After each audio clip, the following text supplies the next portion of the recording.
Test 1 2 1 2 1 2 1 2 test test test test test.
My role at UAB is I'm the director of the inpatient wound care team. So I work with 12 wound ostomy continence nurses, 12 wound care techs, and I see inpatient wounds all day, every day there at UAB.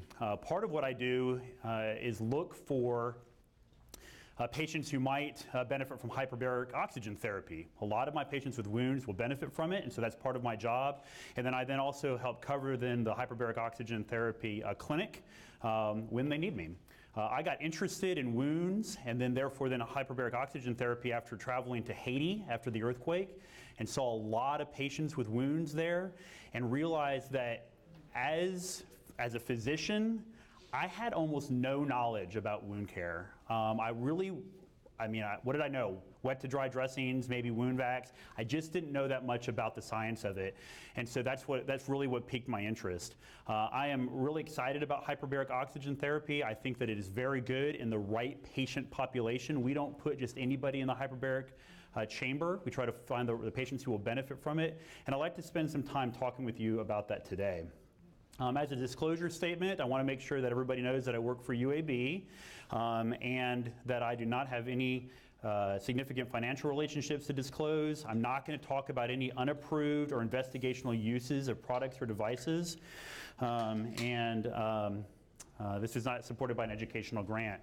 When just talking about investigational or unapproved indications, what I'm using as a guide comes from the Undersea and Hyperbaric Medical Society. This is their 13th edition that talks about the indications for hyperbaric oxygen therapy, and is therefore accepted by the majority of insurance companies, including CMS.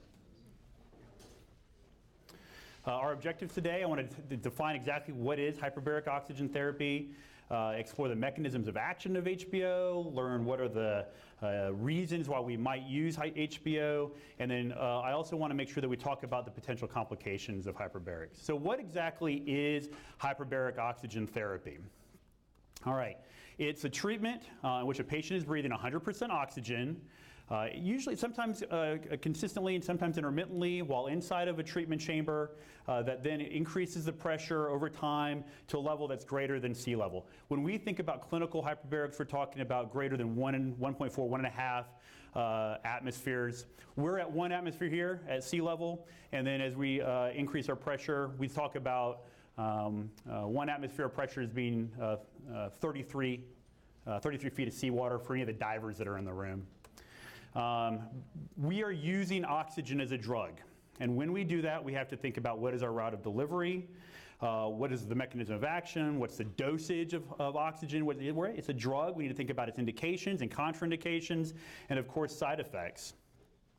We do this, we place patients within oxygen in 2 different ways, something called a multi-place hyperbaric chamber, which is multiple people can be inside of this. These are big rooms. This is what they use. So it's an air-filled chamber, and then we put these hoods over them that's then giving them the 100% oxygen to breathe. This was similar to what they had at Caraway. Before Caraway closed, they had a multi-place chamber. Nowadays, most new programs are using monoplace chambers. That is, it's a single patient inside of the chamber that's delivering 100% oxygen into that chamber. There's a couple things I just feel that always the need whenever I talk about hyperbaric oxygen therapy. It's been used for a lot of different things. What is not hyperbaric oxygen? So the oxygen bar at Caesars in Vegas is not hyperbaric oxygen. It's super fun to get the lime flavored or pina colada flavored oxygen, but it is not going to give you any kind of the benefits of hyperbaric oxygen. Topical oxygen, also not hyperbaric oxygen therapy. We have never found any benefit of just putting a foot inside of a whole bunch of oxygen and then increasing the pressure. It'd be super cool if that worked, but it doesn't. We also don't think of hyperbarics as what we call low pressure HBO. So these are these bags that people will use. Now if you're going up to the base camp of Everest and you want to make sure that you can get inside of one of these bags and increase the pressure to bring it down from 14,000 feet to someplace closer to 8,000 feet, then this will work. But if you're at seawater and you increase the oxygen, and there's a foot pump inside of there to increase the pressure for you, you're going to get about 4 psi. This is actually Heinz Ward, who is getting inside of one of these bags, and they will tell you that, athletes will tell you that they can increase their ability to recover from a hard workout. That may be true for them, but it does not help me clinically. So we don't think of these bags as being as an actual HBO option. There's certainly some controversy to the history of HBO. It was considered to be an all will fix everything drug, all right? It was used for the nervous disorders. In 1927, this guy, Dr. Cunningham, actually built a pressurized hotel, not full of oxygen, but full of air, and people would spend the day, the week, the month there, just inside of there, just to try to calm their ills. We've used it for multiple sclerosis, for AIDS, for chronic Lyme disease. I think part of the reason why we were doing this is because nobody was really looking at the mechanism of action. Here's a picture of that hotel. Come inside, you see the pressure chamber there in the middle, and then the big hotel off to the side. Here's some pictures of the inside, right? A nice library, a sitting room. People would spend the night there. I don't know if you can notice or not, but that would have been candles there in the upper left-hand picture. Glad it's not 100% oxygen there, but just an interesting, this talks a little bit about the history and what we sometimes have to deal with as a clinician who believes that hyperbaric oxygen therapy is good for the right kind of patient. Some people remember this stuff. All right, so HBO is used for everything, but it actually seems to work for some patients, specifically those with hypoxic wounds, hypoxic diabetic wounds. So we're going to follow the diabetic foot ulcer for a bit just to see why it is that that's helpful for that patient. I know we're eating lunch. There's a few pictures in here. Most of the lunch will probably be done by the time we get there. So what exactly causes hypoxia, all right? Poor blood supply or poor perfusion, either on a macrovascular level or in the case of diabetics, more on a microvascular level. So you can see there in that picture, right, you've got a capillary, and the further you get into the soft tissue, the oxygen that's trying to diffuse from that capillary is getting less and less concentrated. You're getting more and more hypoxic as you move away from the capillary.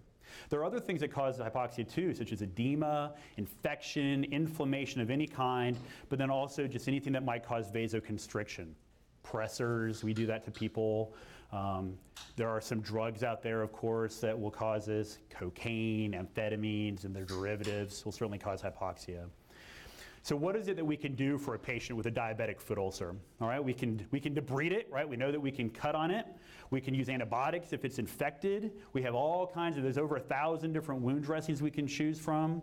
If you actually have macrovascular insufficiency, we can fix that, get them to the vascular surgeons or the cardiologist and try to fix the macrovascular problems. But all right, we've done all that and it's still not healing. Is there another drug out there that we can use that will help this hypoxic wound? Right, well, oxygen. Oxygen is what we can use. So what is the mechanism of action when we give somebody oxygen? All right, it actually does a lot, and it does it on the cellular level. And we'll talk about some of these mechanisms of action. It obviously will reverse ischemia. It will hyperoxygenate tissues. So oxygen just isn't absorbed topically all that well. We can put as much oxygen and blow it on a wound, and it's just not going to get into the tissue. It has to be inhaled under pressure to have any kind of significant effect. Interesting little sidebar here. There have been some surgeons that have looked at this, blowing oxygen into a surgical field as a way to test its topical effects. Unfortunately, not helpful. So people have definitely looked at this kind of thing. All right, getting oxygen into hypoxic tissue. So you breathe oxygen at increased pressure. You're not going to increase the binding of that oxygen to hemoglobin, right? We're already super close to 100% that hemoglobin will bind to oxygen within the lungs. What it does do is increase the concentration of dissolved oxygen into the liquid portion of the blood. That is, we're going to increase the PaO2. Increased concentration of oxygen then leads to an increase in our diffusion gradient. So what does that mean? On the left, you'll see the normal amount of diffusion that oxygen can move out of a capillary at 1 atmosphere, so it can go not far, right, 64 microns. But if you increase the amount of oxygen into the blood when somebody is breathing at 3 atmospheres, we have a way bigger PaO2, way above 2,000 we can get our PaO2. Well, that large diffusion gradient then allows for that oxygen to actually move further away from the capillary beds. All right, well, great. So while they're in the chamber, that seems to work, but how long does that tissue actually stay saturated after they've been in a hyperbaric chamber for about 2 hours? Well, we've done models for that, and it looks like you get a return to baseline after about 4 hours. The PO2 within tissue, we can actually get up in the range of 250 to 350 millimeters of mercury after 2 hours in the chamber at 2 atmospheres of pressure. And here's our animal model. The first triangle there is when we started HBO, and then the second one is when we stopped HBO. So obviously the blood, almost immediately we get a fall off of the concentration of oxygen there. But the oxygen tends to stick around in the tissue, subcutaneous or in muscle, for a little bit of time. And so we know then that we're getting, at least in a hypoxic wound, in hypoxic soft tissue, we're getting the oxygen in there and it's sticking around for a little while. All right, so great. Now you've got hypoxic tissue that's been properly oxygenated for a couple of hours out of a 24-hour period. So what? What effect does that actually have? I like this picture of this lady. That's the picture I would have too. Right. All right. So what is it actually doing? It actually does some things within the soft tissue. One of the things it does is it enhances leukocyte abilities to kill bacteria. All right. You have to remember, go back and remember that superoxide dismutase actually requires oxygen to work. This is a picture of a macrophage gobbling up some bacteria. The killing requires oxygen and is actually a rate-limiting step in the ability for leukocytes to be able to utilize the superoxide dismutase, or that big oxygen burst that they use to then kill bacteria. The rate of superoxide production actually depends on our oxygen tension. And when our pressure of oxygen within soft tissue falls to below 30 or 40 millimeters of mercury, then that we actually see the ability for leukocytes to kill actually fall off at that point. So we know in hypoxic tissues our white blood cells just aren't working as well. We also get, in a normally oxygenated tissue, we get fibroblast proliferation, collagen production, and angiogenesis. All right, fibroblasts are the major producers of collagen when we're trying to repair an ulcer, a wound in somebody's body. All right. There are several steps. This is a big picture showing you all the different steps that a fibroblast goes through to produce collagen. One of the steps is a hydroxylation that occurs on the ribosome, requires oxygen to do this. Another place that oxygen is important is in the cross-linking of the collagen. So several steps here, there's about a dozen steps. 2 of them require oxygen for actual collagen production to occur. And in hypoxic tissue, the oxygenation actually becomes the rate-limiting factor for fibroblasts' ability to lay down collagen and for that collagen to be properly cross-linked. Functional collagen just cannot be produced by fibroblasts in severely hypoxic tissue. Angiogenesis can only occur when fibroblasts are laying down collagen in an organized manner. The fibroblasts are providing the initial lane by which the endothelial cells break apart from the existing blood vessel and then start to migrate into hypoxic tissues.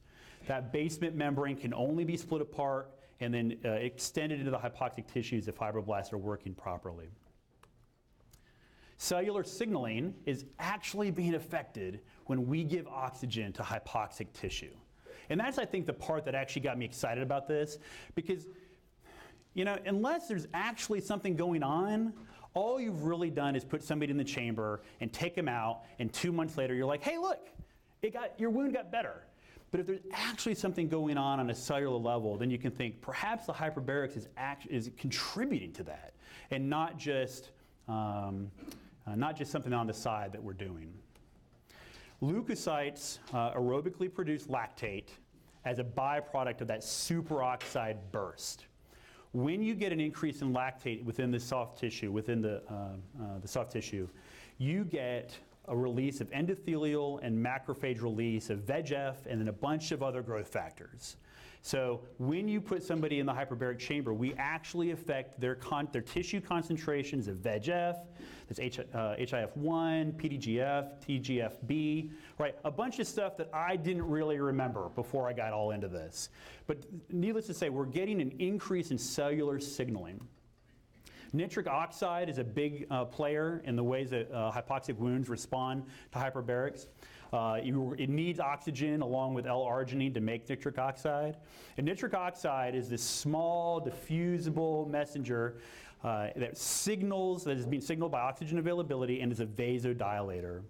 There is a deficit of nitric oxide within diabetic wounds, chronic hypoxic wounds from other sources. Patients on steroids, smokers, they have a deficit in their nitric oxide. Hyperbaric oxygen actually increases inducible nitric oxide synthase, and nitric oxide levels within the wounds itself will increase with hyperbarics. The nitric oxide is very important for the cell signaling of angiogenesis. We get reactive oxygen species all the time, and we do think about, well, what is that? Is that a good thing? Is that a bad thing? We'll talk about that a little bit. These reactive oxygen species are secondary messenger molecules that are induced they induce wound healing processes.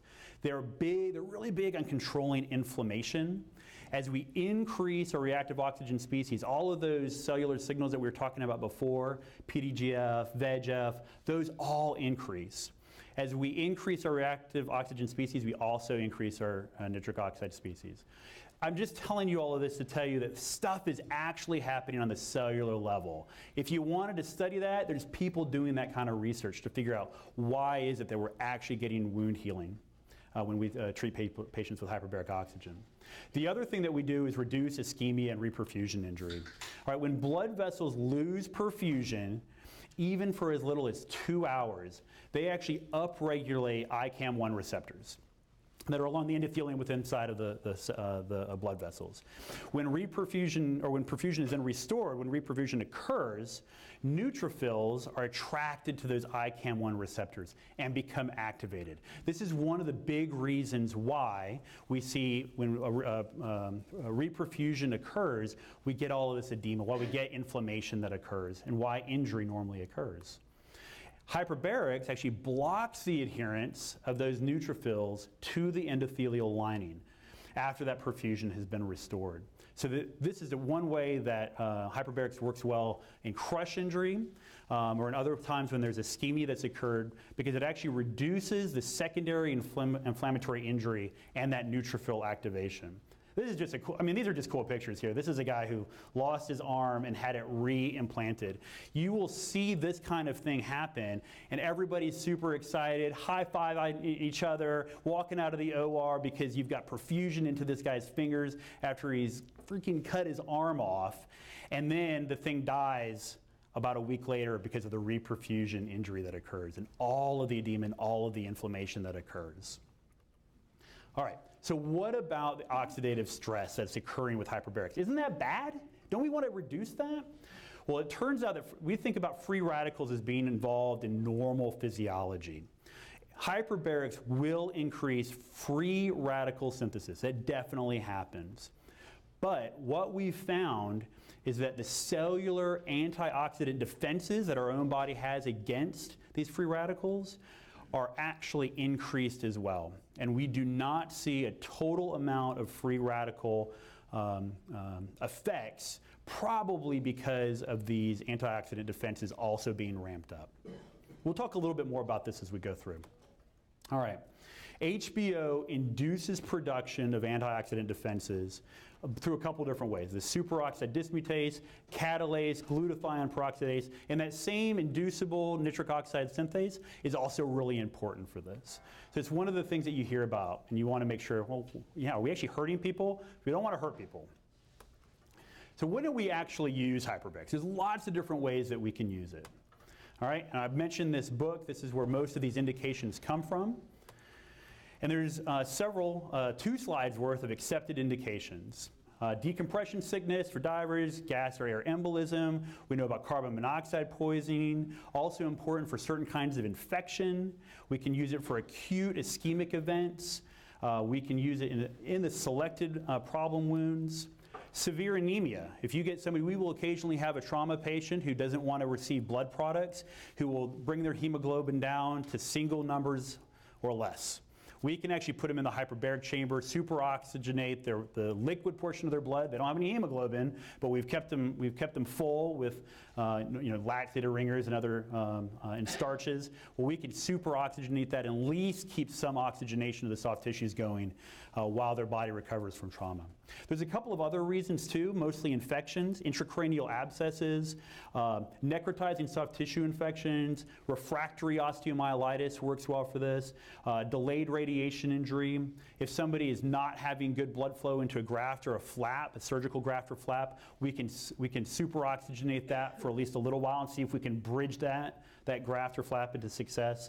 And also some burn injuries are good candidates for hyperbarics. One of the things that you can do in a hyperbaric chamber is we can use the compression, right? So I can make a big bubble into a small bubble, and that's important. Nitrogen accumulates when patients are diving within tissue and in the blood, and it's all about dose, right? So it's all about the proportion of how deep were they, how long was their dive. Now, normally nitrogen is biologically inert. It's not doing much unless it's a bubble, because bubbles cause problems. They actually cause mechanical deformation of connective tissue. It disrupts the endothelial lining of blood vessels. So we talked about that with the perfusion-reperfusion injury. If we actually cause endothelial damage with these bubbles, we increase that ICAM1, increase neutrophil activation, all from bubbles. It also activates platelets, complement, and leukocytes. Bubbles can actually initiate apoptosis within neurologic components of our body, the brain and spinal cord, causes cell death. Arterial gas embolism is another thing that divers worry about. We can also do that ourselves in the hospital a couple of different ways. We can introduce air into the arteries. It's actually the second leading cause of death in sports divers after drowning. And what happens is we have literally an ischemic event that's occurring because of enough air is blocking it. Now, it requires a lot. Venous air, I mean, you can give a ton of air into somebody's venous system and not cause problems. But if you get it into their arteries, you can cause a stroke. And that stroke can be just about anywhere. It's essentially a mechanical thrombus. HBO treatment, why does it work? How does it work? Well, we've taken that bubble and we're making it smaller. That's the first thing that we're really doing. We're also increasing your ability to off-gas the nitrogen, and then as I've talked about, we're decreasing the amount of inflammatory damage that's occurring. Carbon monoxide. I think most people think of carbon monoxide and hyperbarics together. All right, why is carbon monoxide bad? A quick review. Carbon monoxide binds the hemoglobin to hemoglobin way more than oxygen does. You get platelet adhesion molecules which get activated, which causes an inflammatory injury, and it disrupts our oxidative phosphorylation. So carbon monoxide literally is inhibiting the electron transport chain, our ability to produce energy on a cellular level. Hyperbarics, there's several things. It has an immediate effect. It displaces carbon monoxide off of the carboxyhemoglobin. And you can see there our half-life. So at room air, when carbon monoxide is attached to hemoglobin, the carboxyhemoglobin, half-life is about 320 minutes. You put somebody on oxygen, 100% oxygen, a non-rebreather, for example, you cut that half-life to about 80 minutes. You put them in the hyperbaric chamber at pressure, you get that down to about 23 minutes. The truth is, I'm not sure that we know how much that knowledge actually helps patients. It turns out what hyperbaric oxygen probably does, even more importantly than getting rid of the carbon monoxide quicker, is it reduces our long-term brain damage. When we talk about the effects of hyperbaric for long-term, or the effects of hyperbaric for carbon monoxide poisoning, we think about the long-term effects. It actually reduces the myeloperoxidation of the neural tissue. We're still sort of figuring out why that happens and exactly the effects of that. But that's what we know is probably our biggest effect. The sicker you are acutely, the longer your chances, the greater the chances of you having a long-term sequelae of carbon monoxide poisoning. The sicker you are acutely, we know that if we can get you in the hyperbaric chamber, the long-term effects are where we can really affect. Probably can't affect as much the dysrhythmias that occur and the hypotension that occurs. Can't help that quite as much with hyperbarics, but long-term sequelae. Your ability to balance your checkbook is affected by hyperbarics 10 years from now. All right, now we're going to show just a few pictures. I took one that was really bad out. I'm a wound care doctor. This is all what I do all day. And I got my poor kids, when they flip through the pictures on my secure phone here, they're getting a lesson in anatomy and wound care. One of the ways that hyperbarics works is with gas gangrene.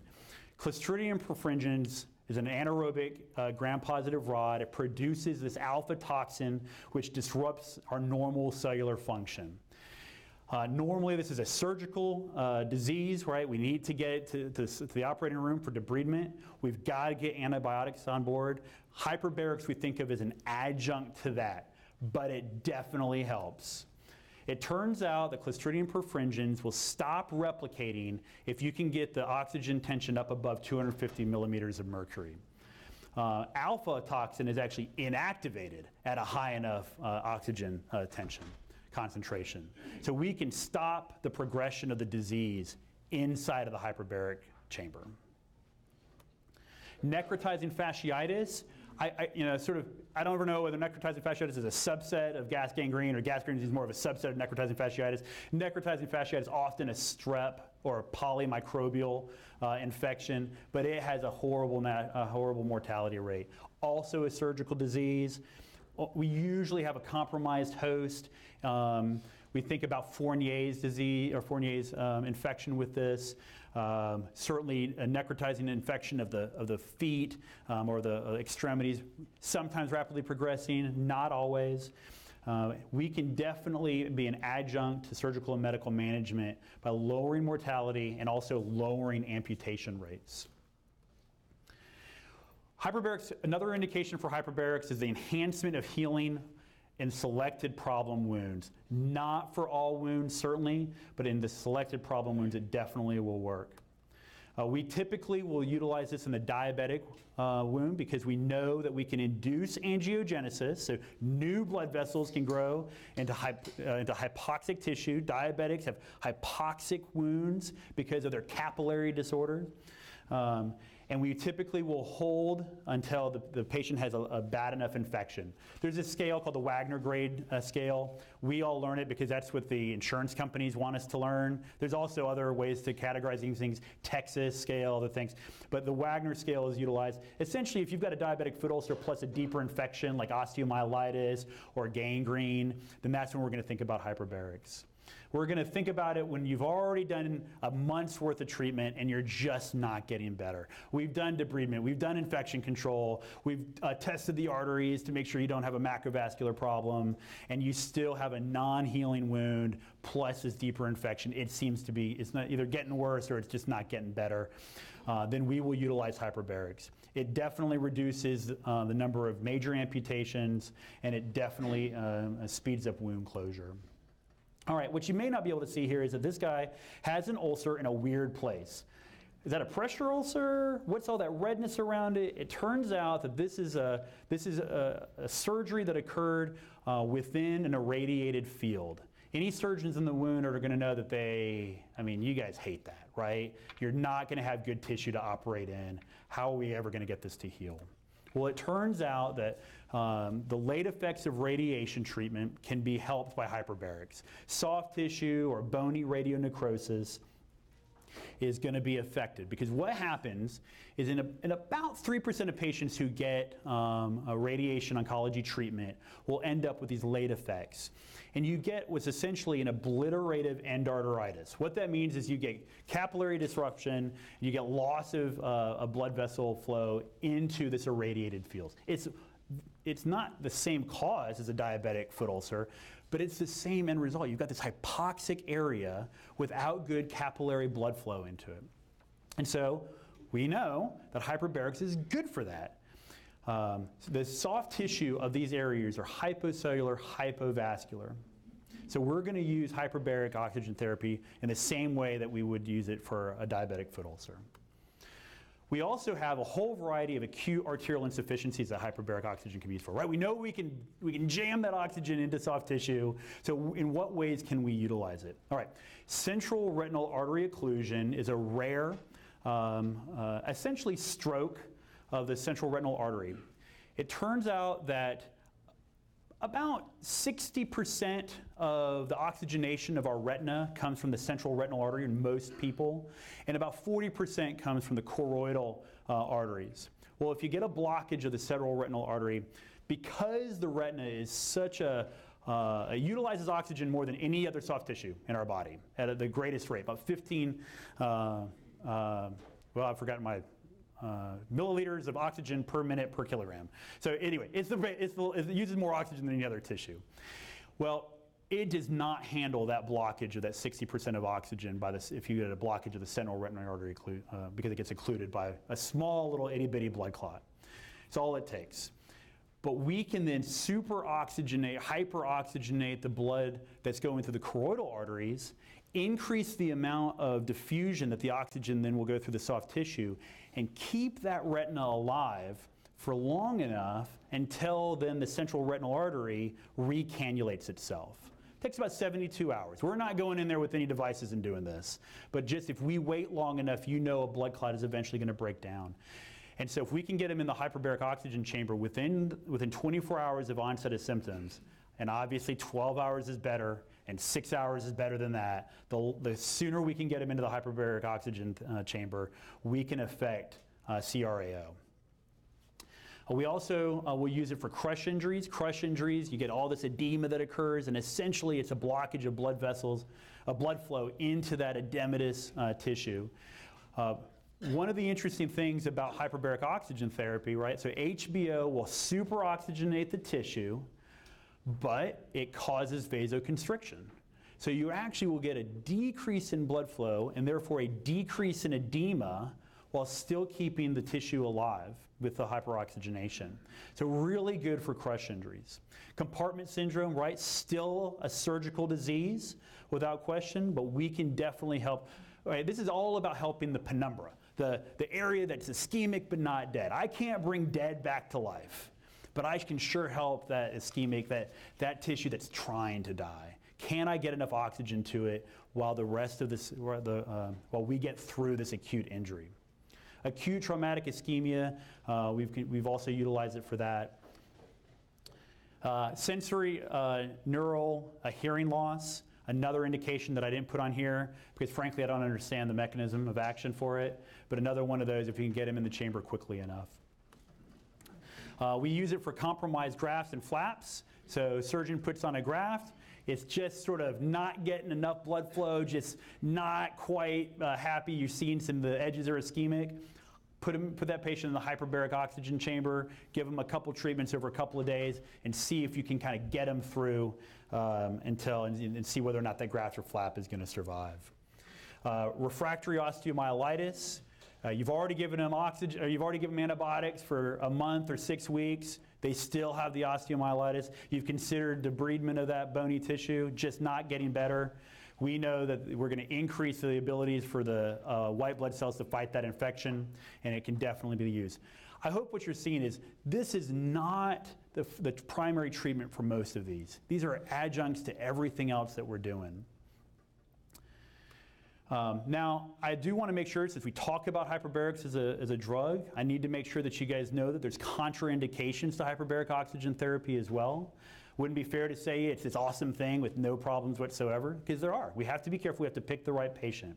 If you have a pneumothorax, right, we're going to cause more problems by changing the size of the bubble inside that patient's thorax. Back and forth, we're going to cause worsening problems. Any place there's air in your body that you can't equalize the pressure, as we make changes to the size of that air by changing the pressure, we can cause problems there. The middle ear is a big problem because there's air inside your middle ear. You've got to be able to equilibrate that through your eustachian tube. If you can't, any divers in the room is going to know you're not going very far underwater if you can't clear your ears. Same thing for our patients. We actually have a bigger problem than I initially would have expected with claustrophobia. I mean, these patients in a monoplace chamber, you're on a stretcher, you've got a big clear tube around you, you can look around, you're watching TV, you can talk to the people outside through low amperage microphones and low amperage speakers. But if you've just been in a major car accident and you've got crush injury that we're treating, it turns out you might be a little skittish about getting inside of that tube. And so we have to be aware of that and recognize that this is a patient-centered treatment that we're trying to do. If you're hemodynamically unstable, in the multiplace chambers, right, it's air. I can bring in our ventilator, I can bring in our monitors and our pumps, and I can monitor that patient right there. In the monoplace chamber, I cannot touch the patient. I can utilize special volume-controlled ventilators. I can use actually really old-school IV pumps, the ones that don't alarm when there's a pressure problem, and we can continue our drips, but I can't touch the patient. And so we have to make sure that at least they're a bit stable. Because increasing oxygenation does cause vasoconstriction, we have to think about congestive heart failure. If it's uncontrolled, we need to get that fixed before we put you in the chamber. And the same thing with epilepsy. Oxygen at a high enough pressure and a high enough length of time will cause somebody to have seizures. It does not cause epilepsy, but we tell people, and if you have epilepsy, it doesn't keep you from being inside of the chamber. We just say, hey, let's make sure that you're not having a daily seizure before we put you inside the hyperbaric chamber. There are toxic and overdose effects. They're both pressure and oxygen related. So it's a total dose effect, right? Time under the curve is what we're thinking about with this. We have the tympanic membrane problems. We actually increase patients' metabolism inside the hyperbaric oxygen chamber. So we can end up with hypoglycemia. So it's the only thing that you do where you actually encourage the patients to eat beforehand. It is a rare effect that you can cause a pneumothorax. That's very rare, but it can be seen. And we can have oxygen-related complications we talked about. You can cause somebody to have a seizure. You can give somebody pulmonary toxicity if they've had chemotherapeutic agents in the past that also cause pulmonary toxicity. We can make an existing cataract worse. Don't cause cataracts, but if your ophthalmologist said, hey, you're going to need to probably have cataract surgery in the next 6 months, we might make it that you need to have the cataract surgery in the next 3 months. It also will cause a temporary myopia. This is a graph sort of showing our oxygen toxicity. Most of all of this information that we have about the safety and dose effects of oxygen all comes from the Navy. They are really interested in this, and they're the ones who actually created our dive tables that we utilize still today. I should also bring up fire because I want to make sure we bring it up. Never in the United States have we ever had a fire inside of a hyperbaric oxygen chamber that was associated with a hospital or an established clinic. However, in 2009, we did have a fire. This guy had a hyperbaric chamber in a clinic that he ran out of his home, and he had some wiring issues within it. And unfortunately, they were treating a 4-year-old, and then the grandmother was inside of the chamber as well, and they both died. We've had lots of international fires. You can't smoke inside of a hyperbaric oxygen chamber, so you shouldn't bring your lighter. That's a thing that happened, right? So everything has got a flash point at some point, so we don't have you wear your fancy hair gel inside of the hyperbaric chamber. These are the things that we think about to make sure that we're keeping you safe inside of an HBO chamber. The last thing I just want to talk about, because it always seems to come up, is what about the free radicals? Doesn't hyperbarics actually cause cancer? there is a fear that the oxygen and these free radicals will increase the recurrence rate of patients who have had cancers. And this is an area where there's been a ton of study and has never been shown to be the case. We've never drawn that conclusion. Back in the day when people were mostly just interested in using hyperbaric chambers as a way to supplement their income, they didn't care necessarily about the actual answers to some of these questions. But the UHMS, the fact that we have dedicated hyperbaric physicians, there's a fellowship that people go through for hyperbaric oxygen training. There's actual research that's going on now. And so it's good to say that, no, there are actual studies that show that none of them have ever shown enhanced cancer growth by hyperbarics. So in finale, HBO doesn't fix everything. But in the right population, the right patient, it really can help our patients. There are lots of areas where we are continuing to look. Inflammatory bowel disease, it is an interesting place, right? We know it can decrease inflammation. Can it work for Crohn's disease, ulcerative colitis? I can't tell you that because we're in a CME event and it's not it's not an actual indication yet, but we're looking into it. Same thing with traumatic brain injury, same thing with stroke. We're looking at this. Maybe the next time I come, if you'll have me back, I can actually show you that evidence for the potential new indications that we have. So you can now, hopefully, define hyperbaric oxygen therapy, not the oxygen bar in Vegas. You can understand a little bit of the mechanisms of actions and how it works on the cellular level. You know a few of the diagnoses that hyperbaric oxygen is indicated for, and you can hopefully then review some of the potential complications of hyperbarics. This is our chamber that we have at UAB. We treat just about everything that I listed there. We're still kind of getting our critical care component going, so we have our ventilators and our pumps and all that set up. That's the newest thing that we're doing. This is where we're located here at UAB at the Russell Clinic.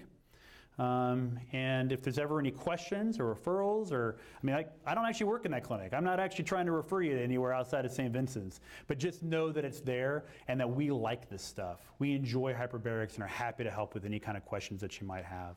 There's my name and my contact information there if anybody ever has any questions. I've gone through 82 slides in 45 minutes, so I imagine there might be some questions. If you'd like to voice any questions, I've got some time where I can answer them. Yes, sir? Is there any relationship with oxygen and the growth of bacteria? Any of the bacteria use oxygen to metabolize? So the question was, do any bacteria ever utilize the oxygen to actually help themselves to grow? What we have found is that we combine, let's say you've got an infected diabetic foot ulcer. What we have found is that the combination of the antibiotics, a topical dressing that provides an antibacterial layer to it, component to it, in combination with the hyperbarics, helps fight that infection way more than without the hyperbarics alone. A lot of the bacteria that we have problems with in our chronic ulcers is because they formed a biofilm. It's really super hard to get rid of biofilm.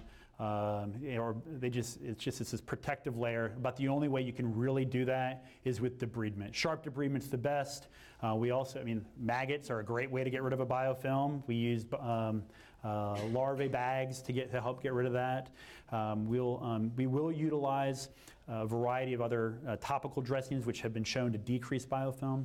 But the answer to your question is we have not found that even the bacteria that like oxygen, we find that the increase in the neutrophil activation more than accounts, and we fight infection much better.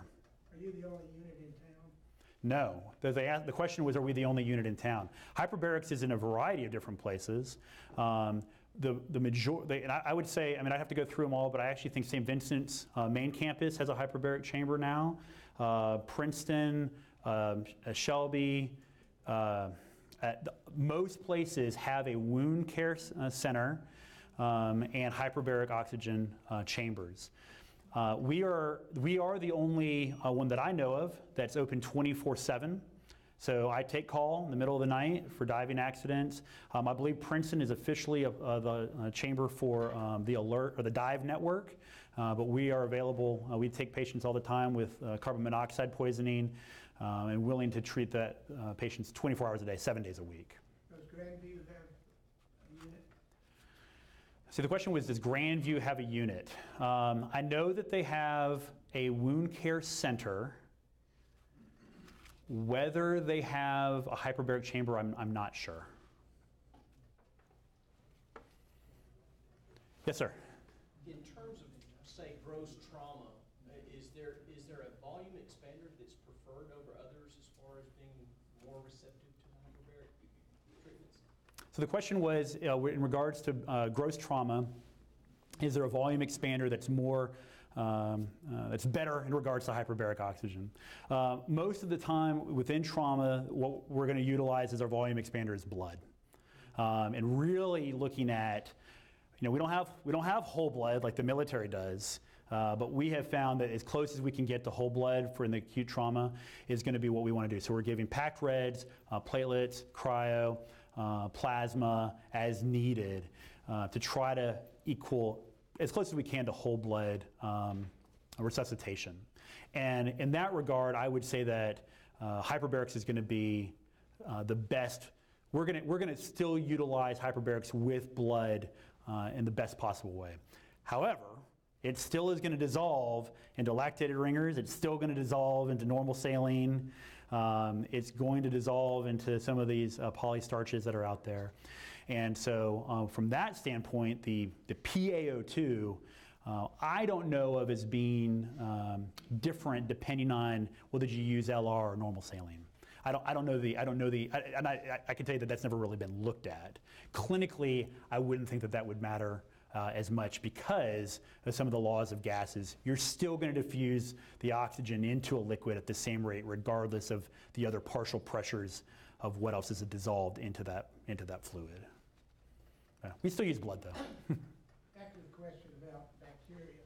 Do the anaerobic bacteria, do they tend to grow more rapidly and increased oxygen? So the question was, do anaerobes grow more rapidly in the increased oxygen that's provided by hyperbaric oxygen therapy? So we actually, in the polymicrobial necrotizing soft tissue infections that we get, a lot of times we're getting the anaerobes within there, the Fourniers, we get a lot of anaerobes, and I don't know of any case where we have increased the rate of production of bacteria. If anything, we're providing a superoxygenated tissue environment. I didn't talk about this a lot, we utilize something called TCOM. It's a small little suction cup device that goes on soft tissue. And just like how you might measure the oxygen concentration of blood with a pulse oximeter, this TCOM device can measure the oxygen concentration of soft tissue. It's quirky, it takes some time, it takes probably 30 minutes to actually get the machine warmed up, but you can measure oxygen concentrations within soft tissue inside and outside of the chamber. And we've shown over and over again that we really are increasing our tissue oxygen concentrations with hyperbaric oxygen therapy. And I can't imagine that we're really going to get any kind of increase in bacterial growth. Though I'll be honest, I don't know that we've really looked at it from a scientific method. Does anybody else have any questions?